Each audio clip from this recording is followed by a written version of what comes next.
Au sud du Vietnam, la mangrove s'étend à perte de vue. Cette forêt extraordinaire, à cheval entre terre et mer, abrite un écosystème riche et indispensable à la planète.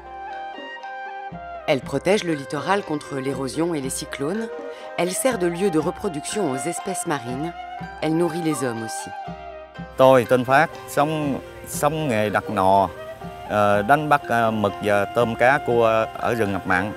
Rừng ngập mặn đối với gia đình tôi rất quan trọng và tôi đánh bắt đây để vừa đặt nò, vừa hành nghề và vừa để bảo vệ rừng. Rừng đối với gia đình tôi rất quan trọng và bà con đây cũng như vậy. À 40 km au sud d'Ho Chi Minh Ville, la mangrove de Can Gio est le poumon de la région.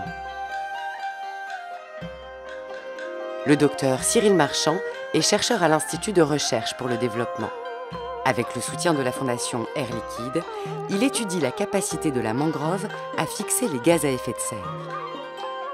Les sols de mangrove peuvent contenir 10 à 20 fois plus de carbone et donc de CO2 transformé qu'une forêt classique, car ces sols sont gorgés d'eau.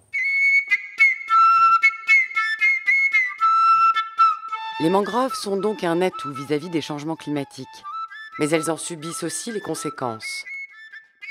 Pour mieux comprendre cet impact sur l'écosystème et la vie quotidienne des populations locales, l'IRD développe un observatoire international des mangroves. Nous avons choisi 3 pays pour avoir accès à 3 types de climats différents et à 3 types de biodiversité. En Nouvelle-Calédonie, en Nouvelle-Zélande et ici au Vietnam, Cyril forme des chercheurs locaux pour analyser les flux et les concentrations de CO2 dans les différentes strates de la mangrove. Đây là cái đợt lấy mẫu thứ 3 của chúng tôi và cái điểm thứ 5 chúng tôi sẽ có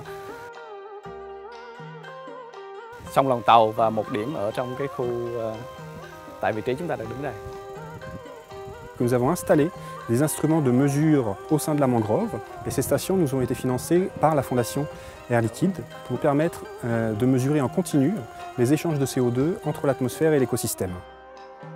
À terme, l'Observatoire international devrait permettre de définir des scénarios d'évolution de la mangrove afin de mieux anticiper les changements à venir.